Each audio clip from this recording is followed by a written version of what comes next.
Sir message आ मुझे कर।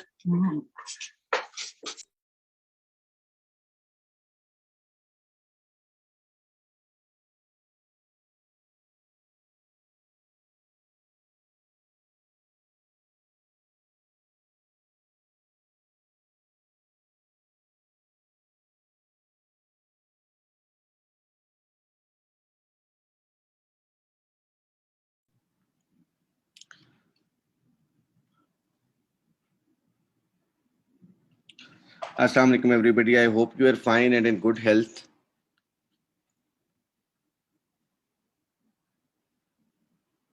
I hope I am audible to everybody as well.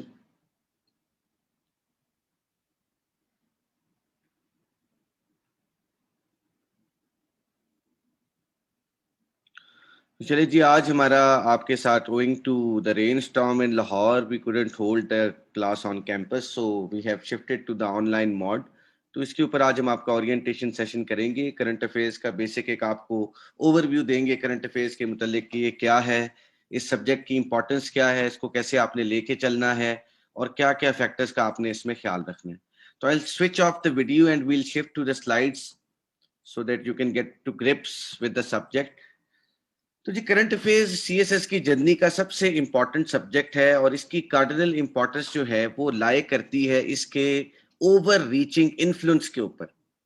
As a subject current affairs का जो influence है वो हर सब्जेक्ट के ऊपर जाता है और without a solid current affairs base, without having a current affairs knowledge और current happenings of the world के साथ एक्वेट किए बगैर आप कोई भी सीएसएस का पेपर अटेम्प्ट नहीं कर सकते. क्योंकि जितने भी कंपेटिटिव एग्जामिनेशन के एग्जाम्स हैं वो किसी भी कैंडिडेट के करंट अफेयर्स की नॉलेज के ऊपर अपनी एग्जामिनल एक्यूमेन को रेस्ट करते हैं कि उसको कितना करंट हैपनिंग्स और जो लेटेस्ट डेवलपमेंट्स हैं, इनोवेशंस हैं, उसके ऊपर उसकी कितनी ग्रिप है. अगर आपकी इन चीजों के ऊपर, करंट अफेयर्स के ऊपर, इंटरनेशनल करंट हैपनिंग्स के ऊपर ग्रिप नहीं है तो आप किसी भी पेपर को अच्छे तरीके से अटेम्प्ट करने की पोजीशन में नहीं होते. तो अमूमन जो एस्पायरेंट्स की जर्नी होती है उसके अंदर वो करंट अफेयर्स के सब्जेक्ट को साइडलाइन कर देते हैं और दूसरे सब्जेक्ट्स की तरफ जो अपनी अटेंशन है उसको बहुत ज्यादा डाइवर्ट कर देते हैं. Apart from English essay and English precis जो कि सीएसएस के एग्जाम का मेक और ब्रेक है, उसके बाद जो मोस्ट इंपॉर्टेंट सब्जेक्ट्स आते हैं उनमें करंट अफेयर्स शामिल है. क्योंकि करंट सिचुएशन के ऊपर ग्रिप हुए बगैर आप ऐसे भी नहीं लिख सकते. अगर आपको किसी टॉपिकल एरिया की करंट हैपनिंग्स का आइडिया ही नहीं है, आप उससे एक्वेंटेड ही नहीं है और एट द सेम टाइम उसके जो खदोखाल है उनका नॉलेज ही आपको नहीं है, तो आप मजमून के ऊपर एक अच्छी बहस कैसे कर सकते हैं. आपकी लाइंस ऑफ आर्ग्यूमेंट आउटडेटेड होंगी, आपके आइडियाज आउटमॉडेड होंगे और आपकी जितनी भी पैराग्राफ्स की कंसिस्टेंसी है वो इनकोहेरेंट होगी क्योंकि आप लेटेस्ट कटिंग एज चीजों के साथ एक्वेंटेड नहीं है. और दूसरा, जो दूसरे लोग ऐसे लिख रहे हैं, अगर किसी ने करंट अफेयर्स और पाकिस्तान अफेयर्स के ऊपर किसी की बड़ी अच्छी ग्रिप है तो उसका ऐसे तो आपके साथ कंपैरेटिव में चेक होना है. तो नेचुरली एक कंपेटिटिव डिसएडवांटेज के ऊपर आप आ जाते हैं अगर आप करंट अफेयर्स की को साइड लाइन करते हैं. तो मोस्टली कैंडिडेट्स यही करते हैं कि वो करंट अफेयर्स के सब्जेक्ट को बिल्कुल साइड पे रख के आखिरी 2-3 महीनों के लिए रख देते हैं. अखबारें भी साथ साथ नहीं पढ़ते, जो सब्जेक्ट मैटर है उसको भी कवर नहीं करते, सिलेबस को भी कंसल्ट नहीं करते. तो in my opinion current affairs के जो सब्जेक्ट है, these are your marks to lose. अगर आप इसकी अच्छे तरीके से तैयारी करें, इसको अच्छे तरीके से साथ साथ लेकर चलें अपने सीएसएस की जर्नी में, तो I am sure you would be able to score very good marks in. तो जी होता क्या है, क्योंकि जो जितने भी हमारे एस्पायरेंट्स होते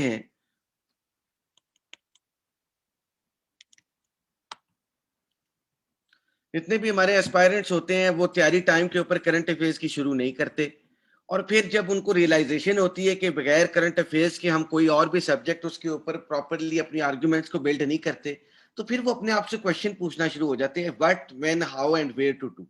और जब इन क्वेश्चंस के आंसर में उनको ये पता चलता है कि हमें तो इसको तैयार करने के लिए काफी टाइम चाहिए था और वो रिक्विजिट टाइम तो अब हमारे पास अवेलेबल नहीं है, तो वो एस्पायरेंट बेचारा सारा कुछ एट द सेम टाइम करने की कोशिश करता है. वो कहता है I do it all at once, जबकि वो पॉसिबिलिटी टाइम के पॉइंट ऑफ व्यू से उसके लिए नहीं रहती और वो बेचारा एस्पायरेंट मिसाइल, एक टर्मिनोलॉजी होती है, वो बन जाता है अनगाइडेड मिसाइल की तरह, बर्न आउट कर जाता है और एस्पायरेंट सिंड्रोम से सफर करता हुआ फेल कर जाता है. इसलिए start your current affairs journey earlier. Without having a good grip on the current affairs आप ओवरऑल कंपेटिटिव एग्जामिनेशन के लिए अनफिट हो जाते हैं, क्योंकि आपकी जितने भी सब्जेक्ट्स हैं उनके ऊपर इसका इन्फ्लुएंस है. इसकी अच्छी टेलर मेड तैयारी और इसकी जो टॉपिकल्स हैं उनको कवर किए बगैर उन सब्जेक्ट्स के साथ भी आप जस्टिस नहीं कर सकते. स्पेशली जो पंजाब डोमिसाइल वाले लोग हैं उनके लिए तो कंपेटिटिव एज बहुत जरूरी है, because they have to score exceedingly well given the milieu of the competition in Punjab. तो बहुत जरूरी होता है उनके लिए कि वो अच्छे मार्क्स लें. इसलिए जहां जहां से वो मार्क्स को स्टील कर सकते हैं उनकी ये अटमोस्ट प्रायोरिटी होनी चाहिए कि वहां से वो मार्क्स को स्टील करने की कोशिश करें. तो जी करंट अफेयर्स है क्या? तो current affairs are basically events of political और social interest and importance happening in the world at the present time. जो करंट लेटेस्ट लैंडस्केप होता है आपके नेशनल, रीजनल और इंटरनेशनल लैंडस्केप के ऊपर जो डेवलपमेंट्स हो रही होती हैं वो करंट अफेयर्स के परव्यू के अंदर फॉल कर लेती हैं. इसकी जो सब्जेक्ट की डिवीजन्स हैं, जो इसके टॉपिक एरियाज की डिस्ट्रीब्यूशन और डायसेक्शन है, वो national issues, regional issues, international issues और कलेक्टिव गुड्स प्रॉब्लम्स के अंदर डिवाइडेड है. जो नेशनल इश्यूज हैं वो उनकी एग्जांपल के तौर पे आप पाकिस्तान के अंदर वाटर क्राइसिस को ले सकते हैं. It is a national issue when it comes to Pakistan. Regional issue की एग्जांपल अफगान पीस प्रोसेस आजकल बड़ा एक हॉट टॉपिक है और उसके ऊपर काफी साइजेबल डिबेट भी हो रही है, उसको काफी ज्यादा इंटरनेशनल डिस्कोर्स के अंदर भी वो राइज है. तो रीजनल इश्यूज में Afghan peace process is a good example. फिर इंटरनेशनल इश्यूज के ऊपर जो है कुछ इंटरनेशनल वर्ल्ड ऑर्डर के यूएस चाइना स्ट्रेटेजिक कंपटीशन जो है वो एक इंटरनेशनल इशू है जो shifting parts of world politics है उसको इन्फ्लुएंस कर रहा है, वर्ल्ड के फलक्रम ऑफ पावर को शिफ्ट कर रहा है, बैलेंस ऑफ पावर की जो गेम्स इंटरनेशनली चल रही हैं उनकी तरफ पॉइंट आउट कर रहा है, और एक साइजेबल इंटरनेशनल कम्युनिटी पर इस डेवलपमेंट का इम्पैक्ट है. तो ये इंटरनेशनल करंट अफेयर्स के पॉइंट ऑफ व्यू से एक इंपॉर्टेंट एग्जांपल है. फिर कुछ प्रॉब्लम्स होती हैं, इनको कलेक्टिव गुड्स प्रॉब्लम कहा जाता है. जो कलेक्टिव गुड्स प्रॉब्लम्स होती हैं ये ऐसी प्रॉब्लम्स होती हैं जो कॉमन हेरिटेज ऑफ मैनकाइंड को अफेक्ट करती हैं, जो पूरे वर्ल्ड की एक कॉमन लेवल्ड प्लेइंग फील्ड है जिसके ऊपर जो भी डेवलपमेंट्स हो वो इक्वली हर स्टेट को अफेक्ट कर रही होती हैं. तो कलेक्टिव गुड्स प्रॉब्लम के अंदर ऑर्गेनाइज्ड क्राइम, जो इंटरनेशनल लेवल पर क्राइम सिंडिकेट्स मौजूद हैं, जो ऑर्गेनाइज्ड क्राइम को, ह्यूमन ट्रैफिकिंग को, ड्रग कार्टेल्स मौजूद हैं, ड्रग ट्रैफिकिंग को, इन चीजों को कंट्रोल करते हैं. तो वो ये नहीं देखते कि कोई country United states of America है, कोई पाकिस्तान है, उनका इक्वल इम्पैक्ट है हर स्टेट के ऊपर, इसलिए उनको काउंटर करना एक कलेक्टिव गुड्स प्रॉब्लम है. सेकेंडली जो पायरेट्स का इशू है, पायरेट्स जो फ्लैग शिप्स जो होती हैं, कोई भी शिप होती है उसका एक फ्लैग होता है, वो फ्लैग उसकी स्टेट ऑफ ओनिंग या जो नेशनल स्टेट होती है जिस स्टेट से उसका ताल्लुक होता है उससे उसकी मुवासलत होती है. तो उस पॉइंट ऑफ व्यू से जो पायरेट्स हैं वो किसी भी फ्लैगशिप के अंदर डिफरेंशिएट नहीं करते. Pirates are of the view कि कोई भी मर्चेंट शिप आ रही है तो हमने इसको लूटना है. तो ये भी कलेक्टिव गुड्स प्रॉब्लम है, क्योंकि वो नेशनैलिटी या स्टेट के नाम की बेस के ऊपर डिफरेंशिएट नहीं करते, डिस्क्रिमिनेट नहीं करते, वो इंटरनेशनल लेवल के ऊपर क्राइम करते हैं, तो वो भी कलेक्टिव गुड्स प्रॉब्लम है. फिर अभी आज की दुनिया में एनवायरमेंटलिज्म को लेकर क्लाइमेट चेंज और ग्लोबल वार्मिंग, ये भी एक बहुत इंपॉर्टेंट कलेक्टिव गुड्स प्रॉब्लम है जो वर्ल्ड के लेंथ और ब्रेड्थ में जितनी स्टेट्स हैं सबको इक्वली इफेक्ट कर रहा है, बल्कि कुछ स्टेट्स को तो ये बहुत ज्यादा इफेक्ट कर रहे हैं, जबकि उनका पार्ट इस क्लाइमेट क्राइसिस के अंदर बहुत थोड़ा है. For example Pakistan is the 7th most climate affected country, और पाकिस्तान की जो ग्रीन हाउस प्रोडक्शन है वो 0.3% ऑफ द वर्ल्ड है. Despite producing the lowest amount of greenhouse gases, we are amongst the top 10 most affected countries when it comes to the global warming issue. तो ये एक बड़ा इंपॉर्टेंट मसला है. तो जो करंट अफेयर्स की डिवीजन्स है सब्जेक्ट्स की, उसमें डिफरेंट डिमार्केशंस हैं, और उन डिमार्केशंस को लेकर उनके अंदर भी कुछ टॉपिक्स हैं जो इंटरनेशनली रेलेवेंट है और नेशनली रेलेवेंट भी है. तो जी जो एम्बिट ऑफ करंट अफेयर्स की अगर हम बात करें तो as a subject current affairs का एम्बिट बहुत वास्ट है.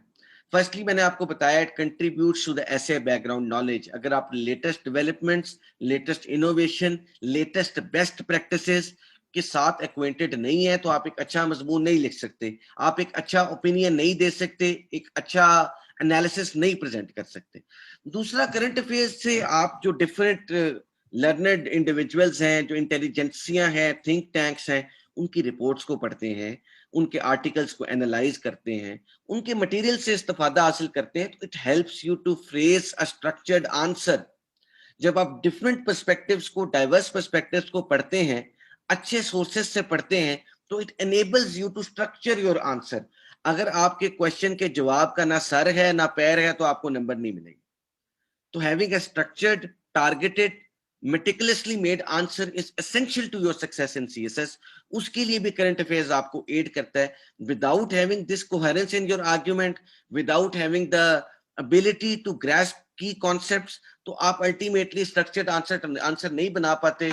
फिर रिजल्ट आता है तो आपके नंबर कम आते हैं, तो आप कहते हैं कि जी मैंने तो सारा ठीक लिखा था, but because your papers are checked in a comparative manner, तो वो दूसरे लोगों से भी कंपेयर हो रहा होता है। तो जिन लोगों ने इनकी कार्डिनल फीचर्स के ऊपर काम किया होगा तो ऑब्वियसली ऑटोमेटिकली उनके मार्क्स आपसे ज्यादा आ जाएंगे।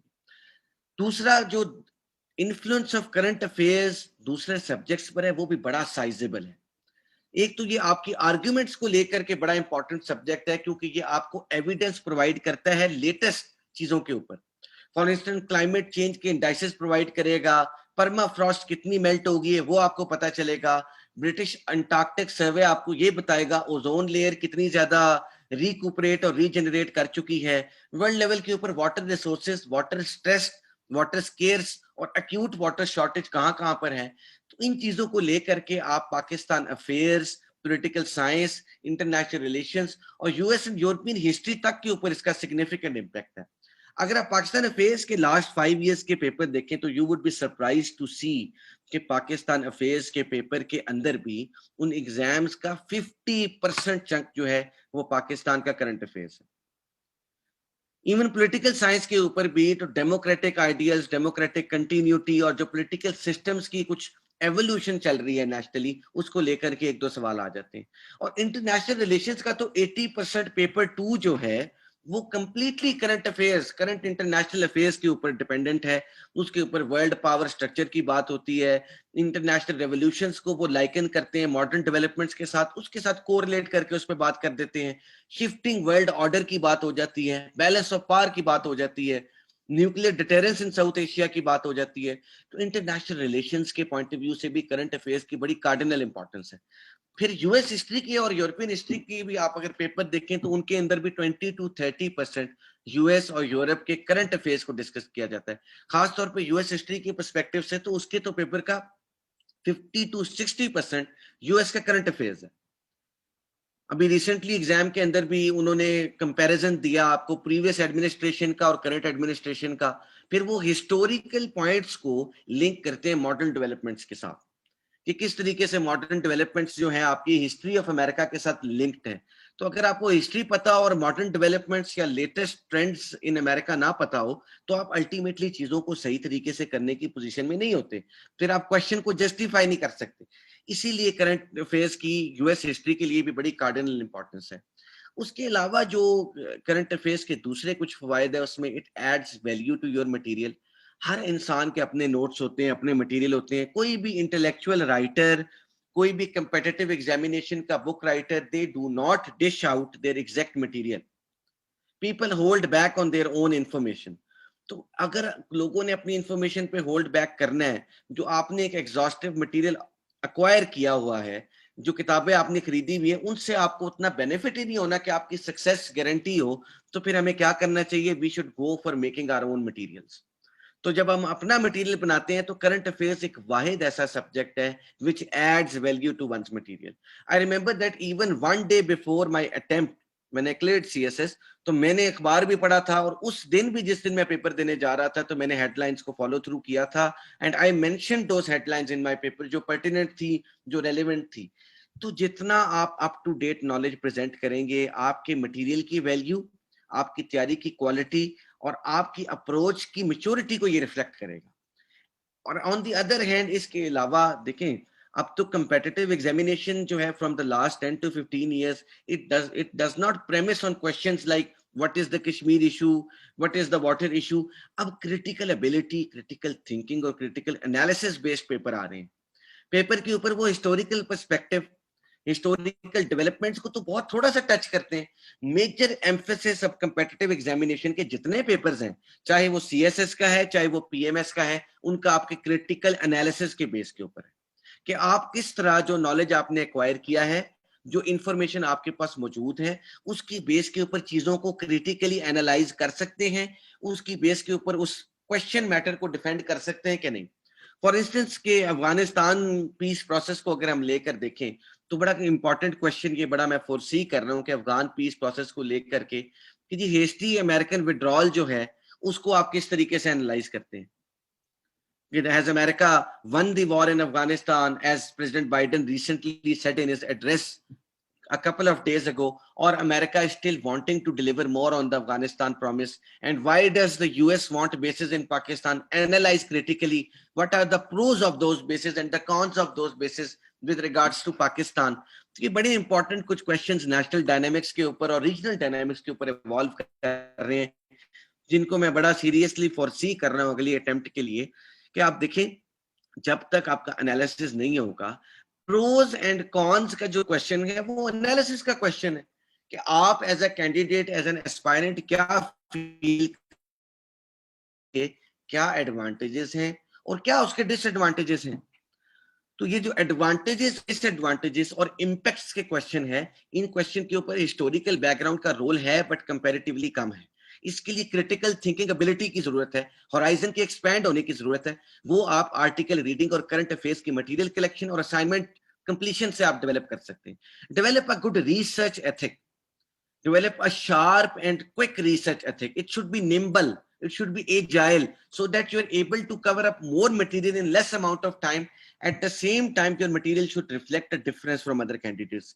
जब आप वैल्यू एडिशन की बात करते हैं, जब आप डिफरेंस की बात करते हैं, तो मार्क्स वही लेता है जिसका मटेरियल दूसरे बंदे से स्पेशल हो, जिसके मटेरियल में कोई खास बात हो, जिसके मटेरियल में कुछ ऐसा एक्स्ट्रा केस इन पॉइंट या बेस्ट प्रैक्टिसेस का नोशन हो जो किसी ने ना दिया हो। These are marks grabbing techniques. तो ये ऐसा मटेरियल आपको मार्केट के अंदर तो किसी बुक के अंदर डिश आउट होता हुआ नहीं मिलेगा। तो ऐसे मटेरियल के लिए इंपॉर्टेंट क्या है कि आप करंट अफेयर्स के सब्जेक्ट को, इसके सोर्सेस को शुरू से साथ लेके चलें। अगर आप इसको साथ लेकर नहीं चलेंगे तो आपका नॉलेज आउटडेटेड हो जाएगा, आपकी आर्ग्यूमेंट्स फेस्ड हो जाएंगी और आपकी कोहेरेंस जो है वो लूज कर देंगे। बाकी जो एग्जामिनर के ऊपर इम्पैक्ट है, मैंने काउंटलेस असाइनमेंट्स चेक किए हैं प्रीवियस बैचेस की भी, I have been teaching for a long time now as well. तो जो अप टू डेट प्रेजेंटेशन होती है, जो भी स्टूडेंट लेटेस्ट स्टैटिस्टिक्स दे रहा है, लेटेस्ट डेट्स दे रहा है, लेटेस्ट डेवलपमेंट्स को कोट कर रहा है, लेटेस्ट बेस्ट प्रैक्टिसेस की एग्जांपल्स दे रहा है, डेफिनेटली वो ज्यादा नंबर स्कोर करेगा। उसकी प्रेजेंटेशन अप टू डेट है, उसका जो एक ओवरऑल पर्सपेक्टिव है वो लेटेस्ट है, और जो grand largest scheme of pictures के अंदर वो करंट डेट्स की चीजों को कोट कर रहा है, तो ऑब्वियसली वो स्टूडेंट से ज्यादा मार्क्स लेगा जो 10 दिन पुरानी या 20 दिन पुरानी या 2 महीने पुरानी बात कर रहे हैं। और ये जो करंट अफेयर्स का पेपर है, although current affairs, Pakistan affairs and general science and ability के तीनों सब्जेक्ट मिलाकर पास होते हैं, बट करंट अफेयर्स के पर्सपेक्टिव से these are your marks to lose. क्योंकि जब आपने ऐसे के लिए स्पेड वर्क करना है तो ऑटोमेटिकली आपने करंट अफेयर्स को पढ़ना है। जब आपने यूएस हिस्ट्री के लिए स्पेड वर्क करना है तो तब भी आपने यूएस के करंट अफेयर्स को पढ़ना है। फिर आपने पाकिस्तान अफेयर्स के लिए जब पढ़ना है तो तब भी आपने करंट अफेयर्स को पढ़ना है। तो ये एक ऐसा सब्जेक्ट है जिसको बाकी सब्जेक्ट से हम डी हाइफनेट करके साइड लाइन नहीं कर सकते। इस सब्जेक्ट को हमने रोज की बुनियाद के ऊपर डॉन के एडिटोरियल्स, एडिटोरियल्स की डीकंस्ट्रक्शन, करंट अफेयर्स की राइटिंग एक्टिविटी, फाउंडेशन क्लासेस के साथ good magazines, Economist, foreign affairs, इन चीजों को हमने साथ साथ लेके चलना है ताकि हमारा पर्सपेक्टिव भी ब्रॉड हो और हमारे पास मटेरियल भी इकट्ठा हो। मगर हमने एस्पायरेंट मिसाइल नहीं बनना, हमने अनगाइडेड मिसाइल नहीं बनना, क्योंकि हमने टारगेटेड तैयारी करनी है। तो जो क्वेश्चंस है करंट अफेयर्स के 70 टू 70% दे आर प्रिडिक्टेबल। उसमें एक प्रिडिक्टेबिलिटी का एलिमेंट मौजूद है कि जो इंटरनेशनली रेलेवेंट डेवलपमेंट्स हो रही हैं, आप उनसे हैंड पिक कर सकते हैं कि ये टॉपिक्स कार्डिनल सिग्निफिकेंस के हैं और ये टॉपिक सेकेंडरी इंपॉर्टेंस के हैं। तो इन टॉपिक्स के ऊपर अगर ज्यादा फोकस किया जाए तो इकोनॉमी ऑफ एफर्ट का कॉन्सेप्ट जो है, हम उसको यूटिलाइज करते हुए जल्दी अपनी तैयारी को कर सकते हैं। तो जी जो टाइप ऑफ क्वेश्चंस जो करंट अफेयर्स के अंदर पूछे जाते हैं, तो अब उसका जो ट्रेंड मैंने आपको बताया है कि जी एग्जामिनर अब क्रिटिकल एनालिसिस और आपके क्रिटिकल थिंकिंग एबिलिटी और एबिलिटी टू डाइसेक्ट और रैशनल मोड ऑफ थिंकिंग के लिए अब सर्च कर रहे हैं। Knowledge based current national, regional, international issues की क्रॉलरीज के तौर पर क्वेश्चन आते हैं कि कोर नॉलेज की जो क्वेश्चन का एक सेक्शन होगा वो शायद कश्मीर इशू के ऊपर हो, मगर जो मेजर चंक ऑफ क्वेश्चन होगा वो वे फॉरवर्ड की तरफ पॉइंट करेगा कि कैसे हमने कश्मीर के इशू के ऊपर एवोल्यूशन करनी है, क्या इसके प्लॉजिबल सोल्यूशन हो सकते हैं, क्यों कश्मीर का इशू इतना पोलिटिसाइज्ड है, इसकी डीपोलिटिसाइजेशन और एट द सेम टाइम इसके रेजोल्यूशन के लिए पाकिस्तान और इंडिया के रिलेशनशिप में क्या कॉन्फिडेंस बिल्डिंग मेजर्स हो सकते हैं। तो ये of the top of my head ये एक बेसिक क्रॉलरी का निजाम है जिसके थ्रू क्वेश्चंस पूछे जाते हैं। इनको second and third tier questions कहा जाता है, जो कि अब करंट अफेयर्स क्या पूरे कंपेटिटिव एग्जामिनेशन की इवन ऑप्शनल सब्जेक्ट्स के अंदर इनका इम्प्रिंट हमें मिलता है, सेकंड और थर्ड टियर क्वेश्चंस का। तो एक्सप्लेनेटिव क्वेश्चंस होते हैं, रैशनल व्यू पॉइंट को डिमांड करते हैं और टेंजिबल कोर्स ऑफ रेजोल्यूशन, किसी भी आपके आंसर का, किसी भी आपके असाइनमेंट का, किसी भी आपके जवाब का 2/3 पोर्शन आपकी रिकमेंडेशंस और वे फॉरवर्ड होता है। What the students do is कि वो हिस्टोरिकल पर्सपेक्टिव, लेटेस्ट डेवलपमेंट्स को कोट करते करते 70% ऑफ द आंसर का की जो स्पेस है उसको खा जाते हैं, और जब असल चीज की बारी आती है कि वे फॉरवर्ड क्या है या सोल्यूशन क्या है या इसके लिए जो पॉसिबल कोर्स ऑफ एक्शन है वो क्या होगा, उसके लिए उनके पास स्पेस ही नहीं बचती। तो इसकी वजह से फिर उनके मार्क्स भी कम आते हैं। तो क्वेश्चन को अंडरस्टैंड करना is the first step, and secondly addressing the question based on the demands, ये सेकंड स्टेप है। आपको ये भी रियलाइजेशन होनी चाहिए कि जी कोई भी सवाल अगर आता है तो उसका जो प्रॉब्लम का सोल्यूशन है वो क्वेश्चन का मेजर चंक है। This is true even for the essay. What we do is in the essay is कि हम इंट्रोडक्शन कर लिया हमने, उसके बाद हम कॉजेस के ऊपर चले जाते हैं, साथ ही हम प्रॉब्लम को एस्टेब्लिश करते करते 10 सफे लिख देते हैं, और आखिरी 3 सफों के अंदर हम वे फॉरवर्ड देते हैं और कंक्लूड करके आ जाते हैं। जब फेल हो जाता है तो हम कहते हैं यार हमने तो बड़ा अच्छा मजमून लिखा था, तो पता नहीं हमारे ऐसे के साथ हुई क्या। आपके ऐसे के साथ हुई ये कि 2/3 ऑफ योर ऐसे should be your way forward. Way forward कैसे है, कैसे हम जिस चीज को इंप्रूव कर सकते हैं, पाकिस्तान में वाटर क्राइसिस की मैनेजमेंट के लिए हमें क्या स्ट्रेस, किन पॉइंट्स पर स्ट्रेस देना होगा, वाटर पॉलिसी को कैसे इंप्लीमेंट करना होगा, लीगल कोड को कैसे सिंप्लीफाई करना होगा, रिजर्वायर बिल्डिंग हम कैसे कर सकते हैं, एडमिनिस्ट्रेटिव इशू को हम कैसे रिजॉल्व कर सकते हैं। इन तमाम तर जो क्वेश्चंस हैं इनके आंसर्स को आपने देना होता है इंग्लिश ऐसे के अंदर, ना कि सिर्फ आप प्रॉब्लम को एस्टेब्लिश करके 5 सफे कॉजेस के ऊपर ही लिखते जाएं। Same goes for every question in CSS कि आप क्वेश्चन के ऊपर हिस्टोरिकल पर्सपेक्टिव थोड़ा सा दें, 1.5 page 1 page is good enough so that the examiner knows कि आपको हिस्ट्री पता है। उसके फौरन बाद हिट द बुल्स आई, फौरन क्वेश्चन की तरफ चले जाएं और उसके हिसाब से अपनी हेडिंग्स और आउटलाइंस को टेलर करना शुरू कर दें। ठीक है जी। फिर एनालिसिस के ना डिफरेंट मॉड्स हैं। तो जो मैंने मॉड अपनी कंपेटिटिव एग्जामिनेशन की प्रिपरेशन के अंदर यूज किया था वो एक मल्टी लेयर्ड ऑर्गेनाइज्ड पर्सपेक्टिव वाला मॉड है। जैसे कि वो शेप आपके सामने मौजूद है स्लाइड के ऊपर, it is a multi layered shape. हम किस किस लेवल के ऊपर चीजों को एनालाइज करते हैं, हम इंडिविजुअल के पॉइंट ऑफ व्यू से वाटर क्राइसिस को देखते हैं, हम नेशनल यानी कि कलेक्टिव पॉइंट ऑफ व्यू से वाटर क्राइसिस को देखते हैं, फिर हम इंटरनेशनल पॉइंट ऑफ व्यू से वाटर क्राइसिस को देखते हैं, और फिर हम एनालिसिस की मॉड के ऊपर इसके इम्पैक्ट्स और इसके सोल्यूशन को देखते हैं सोशल पॉइंट ऑफ व्यू से कि जी सोशल इम्पैक्ट्स वाटर के क्या हैं और सोशल कौन सी सोशल करेक्टिव मेजर्स लेके हम पानी के मसले को हल कर सकते हैं। It is an example that I am giving you so that you understand कि जब आपने करंट अफेयर्स को पढ़ना है, जब हमने इसके असाइनमेंट्स को करना है, तो उस वक्त हमने किस बेसिस के ऊपर इन चीजों को डिवाइड करना है। तो उसमें सोशल लेवल के ऊपर जो social impacts of water crisis क्या हैं जी, माशरे के अंदर सोशल डिविजन हो रही है, माशरे के अंदर माइग्रेशन, इन माइग्रेशन, आउट माइग्रेशन चल रही है, पानी के ऊपर जो है स्किर्मिशेस, लड़ाइयां हो रही हैं। फिर इसको सॉल्व हमने कैसे करना है, डेवलपिंग का सोशली इकोनॉमिकल वाटर कल्चर, पानी की यूटिलाइजेशन को सोशली सोशल अवेयरनेस देनी है लोगों को कि पानी को तरीके से इस्तेमाल करें, ये एक प्रेशियस रिसोर्स है।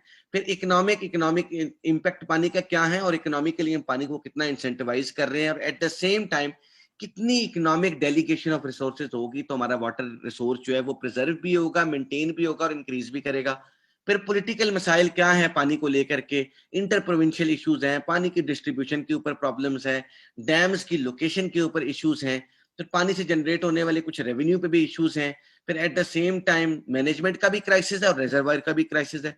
तो पॉलिटिकल क्या सॉल्यूशन चाहिए हैं पॉलिटिकल प्रॉब्लम्स के लिए when it comes to water, technical impacts क्या हैं, इश्यूज क्या हैं, सॉल्यूशंस क्या होंगे, इन्वायरमेंटल इंपैक्ट्स क्या हैं, उनके इश्यूज क्या हैं और उसके सॉल्यूशन क्या होंगे, मार्केट्स एंड बिजनेस के ऊपर वाटर क्राइसिस का क्या इंपैक्ट है, उससे इश्यूज क्या क्रिएट हो रहे हैं वाटर क्राइसिस से, और उसका सोल्यूशन क्या होगा, एडमिनिस्ट्रेटिव और लीगल पर्सपेक्टिव।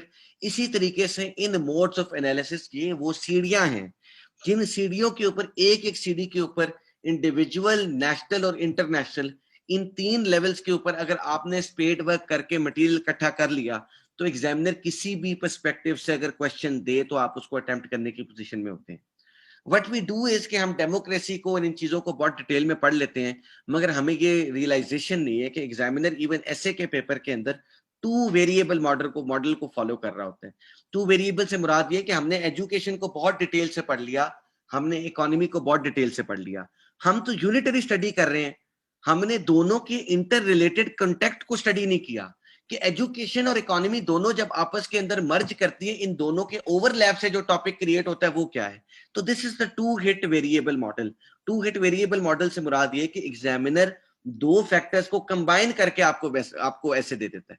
एजुकेशन को कंबाइन कर लेंगे डेमोक्रेसी के साथ, डेमोक्रेसी को कंबाइन कर लेंगे इकोनॉमी के साथ, एजुकेशन को कंबाइन कर लेंगे इकोनॉमी के साथ, इकोनॉमी को कंबाइन कर लेंगे क्लाइमेट चेंज के साथ। तो इस तरह ये 2 वेरिएबल्स की जो कनेक्टिविटी एस्टेब्लिश होती है पेपर्स के अंदर, ये कैंडिडेट्स के लिए इशू बनती है।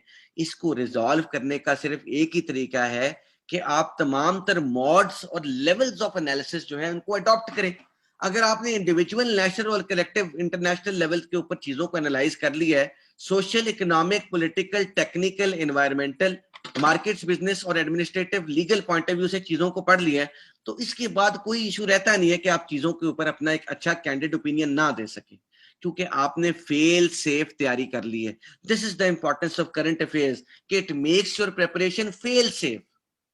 जब आप चीजों के साथ एक्वेंटेड होते हैं, लेवल ऑफ एनालिसिस आपका क्लियर होता है, मोड्स ऑफ एनालिसिस आपके क्लियर होते हैं, तो एग्जामिनर कहीं से भी गूगली डाल दे तो आप उसको उसके ऊपर ड्राइव मारने की पोजीशन के अंदर होते हैं। और यूर सेफ इनफ कि अगर आपकी इन चीजों के ऊपर ग्रिप हो तो आप अच्छे तरीके से इश्यूज को भी एड्रेस कर सकते हैं और क्वेश्चंस को भी आंसर कर सकते हैं। तो जी, जो सिलेबस ऑफ करंट अफेयर्स है, किसी भी सब्जेक्ट को स्टडी करने से पहले 2 चीजें मोस्ट इंपॉर्टेंट है सीएसएस की जर्नी में। एक तो उसके 5 साल के पेपर्स को देखें ताकि आपको ये अंडरस्टैंडिंग डेवलप हो कि एग्जामिनर पूछ क्या रहा है। जब तक आपको यही नहीं पता कि एग्जामिनर क्वेश्चंस किस किस्म के पूछ रहा है, तो आप उस क्वेश्चन को जस्टिफाई कैसे कर सकते हैं और अपनी तैयारी को उस क्वेश्चन के हिसाब से पैटर्न कैसे कर सकते हैं, कभी नहीं कर सकते। इसलिए 5 साल के पास्ट पेपर्स देखें ताकि आपको एक जनरल ट्रेंड ऑफ क्वेश्चंस का आइडिया हो और एक अंडरस्टैंडेबिलिटी भी आपके क्वेश्चंस को लेकर डेवलप हो। सेकेंडली, सिलेबस को देखें कि क्वेश्चन वो पूछ कहां से रहा है। आप कहीं और से तैयारी करते रह जाएं, किसी और सिलेबस लाइन को फॉलो करते रह जाएं और अल्टीमेटली क्वेश्चन उसमें से आ ना रहा हो। तो इट इज वेरी इंपॉर्टेंट कि आप सिलेबस एरिया को देखें। तो जो करंट अफेयर्स का सिलेबस है वो पाकिस्तान के domestic affairs 20% of the paper है, पॉलिटिकल, इकोनॉमिक और सोशल में डिवाइडेड होते हैं। करंट अफेयर्स ऑफ पाकिस्तान, जिसमें एक्सटर्नल अफेयर्स को ज्यादा उन्होंने प्रिपॉन्डरेंस दी है, जो 40% of the current affairs paper आपके होते हैं, जिसमें relationship with neighbours, Muslim world, relations with United States, regional organisation, in a nutshell 40% जो आपका पेपर है वो फॉरेन पॉलिसी और foreign policy challenges of Pakistan के करंट अफेयर्स का घूमता है, और which is one of the most often repeated questions. अगर करंट फॉरेन पॉलिसी खुद रिपीट नहीं होती तो फॉरेन पॉलिसी की कुछ क्रॉलरीज in the shape of India relation, US relation, China relation, Indo US strategic cooperation and US China strategic competition, इनके perspective से कोई ना कोई क्वेश्चन आ जाता है।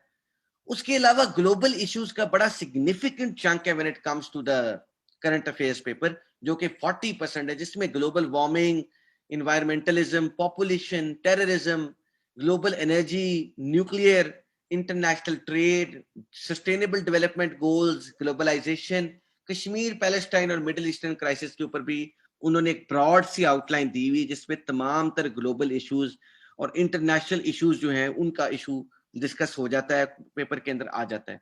इसमें जो इंपॉर्टेंट चीज है वो आपके समझने की ये है कि जो 80% आपका करंट अफेयर्स का पेपर है वो पाकिस्तान के एक्सटर्नल अफेयर्स के गिर्द ज्यादा घूमता है।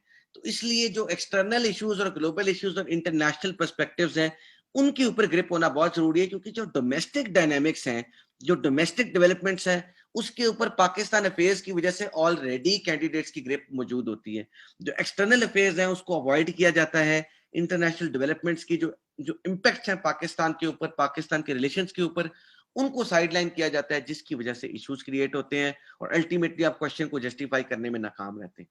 तो जी जो हमारी स्ट्रेटेजी अगले टिल द टाइम आपके साथ मेरा करंट अफेयर्स का सेशन है उसमें रहेगी, हम टॉपिक्स ऑफ कार्डिनल सिग्निफिकेंस जो हैं, जो मोस्ट इंपॉर्टेंट टॉपिक्स हैं मेरे ओपिनियन में, और जो नेशनल रीजनल इंटरनेशनल ट्रेंड्स को देखते हुए उनके ऊपर लेक्चर्स करेंगे। प्री लेक्चर वर्कशीट्स कुछ केसेस में आपको दी जाएंगी, कुछ केसेस में आपको हम नहीं देंगे, specially when it comes to the economy. तो आपके साथ प्री लेक्चर वर्कशीट्स शेयर होंगी ताकि आप इकोनॉमी के बेसिक्स के साथ अपने आप को एक्वेंट कर लें, ताकि जब डिस्कशन लेक्चर के अंदर इकोनॉमी के ऊपर होनी है हम उसको कंस्ट्रक्टिव कर सकें, ना कि आपकी बेसिक्स की बिल्डिंग की तरफ हमें जाना पड़े। असाइनमेंट्स लेसर प्रायोरिटी टॉपिक्स जो हैं, जो बड़े घिसे पिटे टॉपिक हैं, जो बहुत ज्यादा रिपीट होते हैं, जैसे कि फाइनेंशियल एक्शन टास्क फोर्स का टॉपिक है, सीपैक का टॉपिक है, इनके ऊपर हम असाइनमेंट्स करके उसके ऊपर आपको फीडबैक देंगे और उसमें कोई इंप्रूवमेंट डिजायरेबल है तो वो आपके लिए आइडेंटिफाई करेंगे।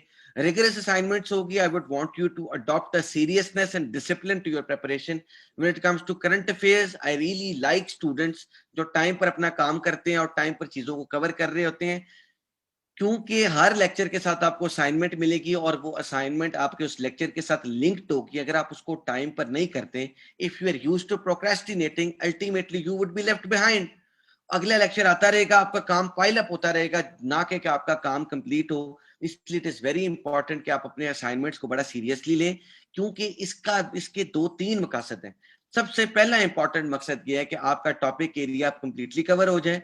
सेकेंडली इसका मकसद ये है कि आपका मटेरियल डेवलप हो, और थर्डली आप में गुड रिसर्च एथिक की डेवलपमेंट बहुत जरूरी है, क्योंकि हर वक्त तो आप एकेडमी के प्लेटफॉर्म पे अवेलेबल नहीं होंगे और हर टॉपिक आपका इस तरीके से कवर भी नहीं होगा।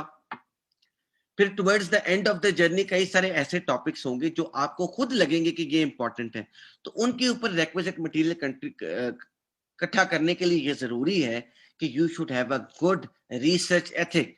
Without having a good research ethic, CSS की जर्नी में आपको बहुत ज्यादा मसला होगा।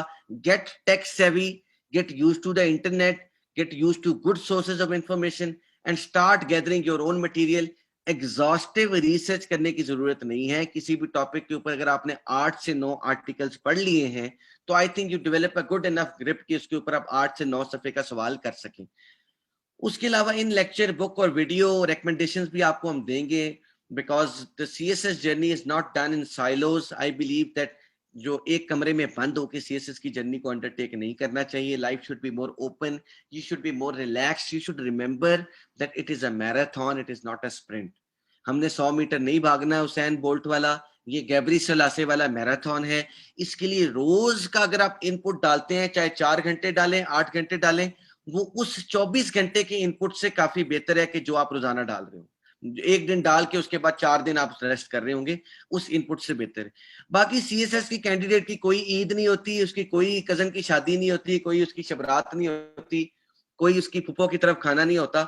जो सीएसएस का कैंडिडेट है उसका उसका सिर्फ एक ही प्रायोरिटी होती है कि जो छुट्टी मिल रही है, जो टाइम मुझे मिल रहा है, मैंने उसको यूटिलाइज करना है। टिल दी अटेम्प्ट आप ऐसे ही रखें, हफ्ते में एक दिन अपना फ्री रखें, उसके अंदर आप यू कैन रिलैक्स। बट बाकी डेज के अंदर please stick to a good routine. और अच्छी रूटीन क्या होती है? अच्छी रूटीन ये होती है जिसमें आपका इंग्लिश का जो मजमून है वो रोजाना की बेस के ऊपर चल रहा हो, आपके compulsory 2 subjects at a time चल रहे हो, और ऑल्टरनेट डेज के ऊपर आपका जो 200 नंबर का ऑप्शनल सब्जेक्ट है उसको आप लेके चल रहे हैं।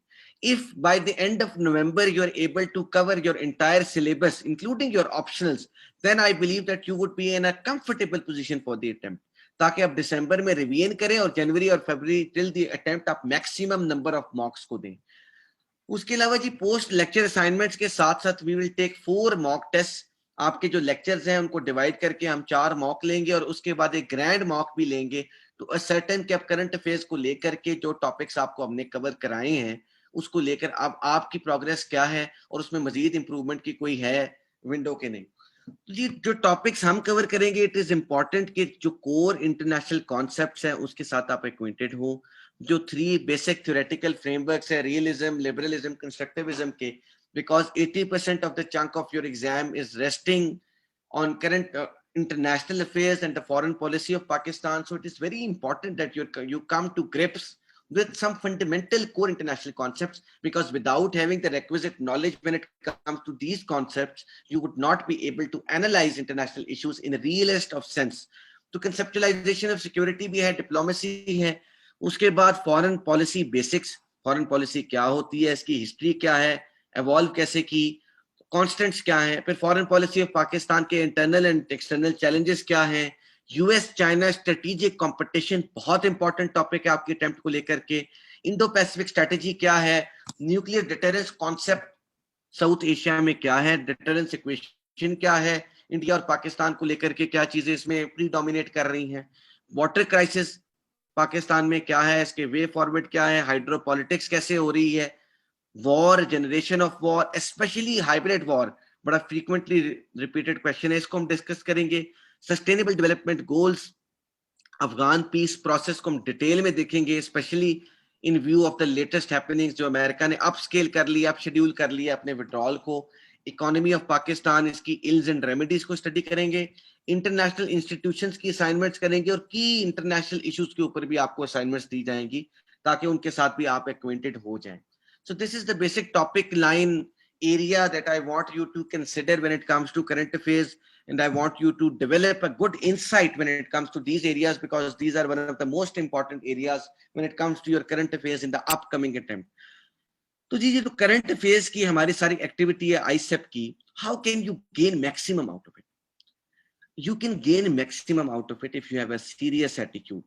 अगर आपका attitude casual है, आप चीजों को लेकर नॉन सीरियस हैं, तो आप जिंदगी के किसी भी एवेन्यू के अंदर से सिग्निफिकेंटली गेन नहीं कर सकते.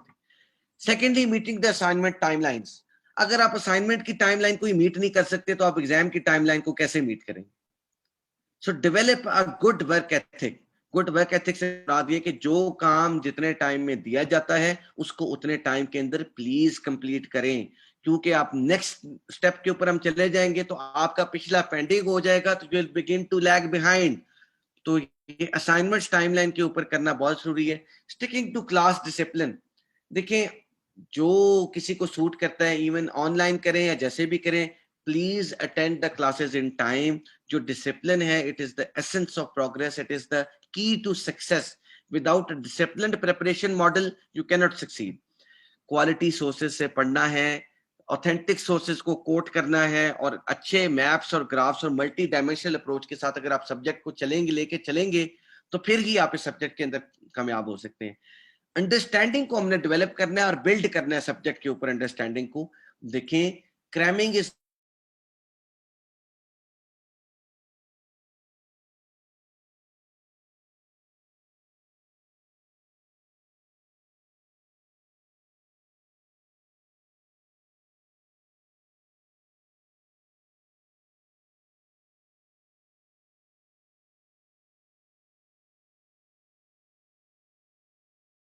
हमारे लेक्चर्स कंप्लीट हो जाएंगे इन अ ग्रुप डिस्कशन कि कैसे काफी सारे फैक्टर्स आपस में इंटरलिंक्ड हैं और कैसे हर इशू का जो करंट अफेयर्स का सोल्यूशन है वो भी बड़ा सिमिलर है और एक दूसरे से बहुत ज्यादा मैच करता है. तो जी इसी के साथ हमारा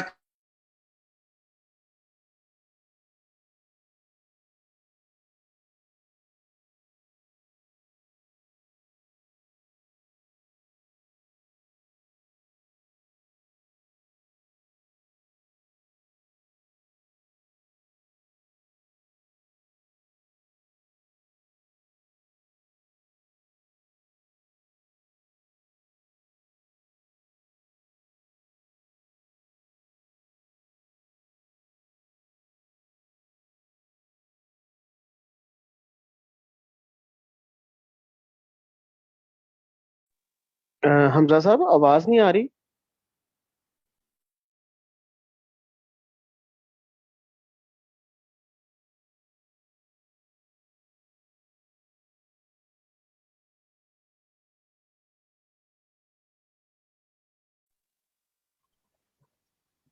अच्छा जी, तो इसी के साथ हमारा जो करंट अफेयर्स का, I am sorry due to the rain the light at my home has broken down, so unfortunately the connectivity issue was there.